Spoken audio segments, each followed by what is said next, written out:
यो नेपालमा चाहिँ ठ्याक्कै सुकुम्बासीको समस्या चाहिँ कसरी भयो भन्दाखेरि ठ्याक्कै ओरिजिनल सुकुम्बासीको हो भन्ने चाहिँ छुटाउनै सकेन क्या। त्यो चाहिँ सरकारले पनि सकेन, भूमि आयोगले पनि सकेन। अब वर्षौं वर्ष 50औं वर्षदेखि बसेको सुकुम्बासीले चाहिँ जग्गा कहिले पनि पाएनन् हैन। सरकारको नीति कस्तो भइदियो अहिलेसम्म भन्दाखेरि सरकारमा पुगेको पार्टीसँग जो क्लोज छ उसले चाहिँ लालपूर्जा 5 वटा भए पनि जग्गा पायो। तर रियल सुकुम्बासी जो हो त्यसले 100 वर्षसम्म पनि पाएन क्या। ठ्याक्कै रियल सुकुम्बासी जो हो जसले लालपूर्जा पाउनु पर्ने हो, रियल सुकुम्बासी रियल स्ववासी जो हो उसलाई चाहिँ ठ्याक्कै पहिचान गरेर दिन सक्ने वातावरण त थियो नि त। भूमि आयोगको काम थियो तर त्यो गर्दैन। भूमि आयोगले के गर्यो भने भूमि आयोगमा पनि टिके जान्छन् त्यहाँ। यसो पार्टीबाट टिका लाएर जाने परिपरिका जो मान्छे छन् त्यसलाई मात्रै लालपूर्जा दिने भयो। त्यो चिजलाई यो यहाँ पनि भ्रष्टाचारै हो क्या।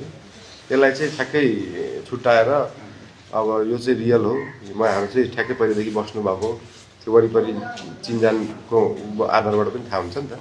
त्यहीँ बसिरहेको लोकालिटीलाई पनि थाहा हुन्छ वर्षदेखि बसेको। हिजो हामी विराटनगरमा थियौँ।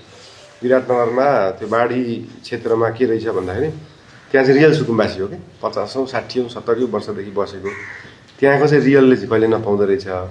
तर ठ्याक्कै भूमि आयोगसँग नजिक भएको, त्यहाँको पदाधिकारीसँग नजिक भएको, त्यहाँको सदस्यसँग नजिक भएकोले चाहिँ पाउँदो रहेछ क्या। यसलाई चाहिँ क्लियर गर्न सकियो भने त्यो फेरि यो 1 वर्षमा समाधान हुने चिज हो कि ठ्याक्कै छुट्याउन सकियो।